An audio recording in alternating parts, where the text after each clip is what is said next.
जी हाँ, नमस्कार दोस्त। हम किशन, आप देख रहे हैं किशन भोजपुरी न्यूज। खेसारी लाल यादव जी का बहुत ही बवाल छठ गीत आ रहा है दोस्त। अभी तक आप लोग नहीं देखे हैं पिक को, तो मेरी स्क्रीन पे देखिए, बहुत ही कमाल का शूट हुआ है दोस्त। और बात किया जाए तो इस वीडियो में काम किए हैं दोस्त चांदनी सिंह और खेसारी लाल यादव जी ने गाए हैं। बहुत ही बवाल का शूटिंग हुआ है दोस्त।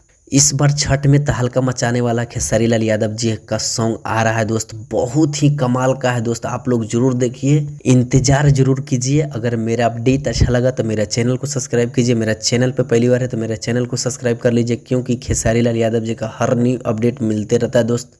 धन्यवाद, मिलते हैं अगले वीडियो में। Thank you so much. तो आप लोग भूलिए नहीं, इंतजार कीजिए, बहुत ही जल्द आप लोग का बीच रिलीज होगा दोस्त। खेसारी लाल यादव जी का छठ गीत दोस्त नहीं देखे उस पिक को, तो मेरी स्क्रीन पे देखिए, बहुत ही कमाल का वीडियो शूटिंग हुआ है खेसारी लाल यादव जी का दोस्त। बहुत ही जल्द आप लोग का बीच रिलीज होगा दोस्त। और बात किया जाए तो इस वीडियो में काम किए हैं दोस्त चांदनी सिंह और खेसारी लाल यादव जी ने गाए हैं, और बहुत ही कमाल का शूट हुआ है दोस्त। और अब की छठ में तहलका मचा देंगे खेसारी लाल यादव जी का गाना दोस्त। बहुत ही कमाल का है दोस्त, बहुत ही बेहतरीन लग रहा है दोस्त। और आप लोग को क्या लगता है, आप लोग अपना राय कमेंट बॉक्स में जरूर बताइए। अगर मेरा अपडेट अच्छा लगा तो मेरा चैनल को सब्सक्राइब कीजिए।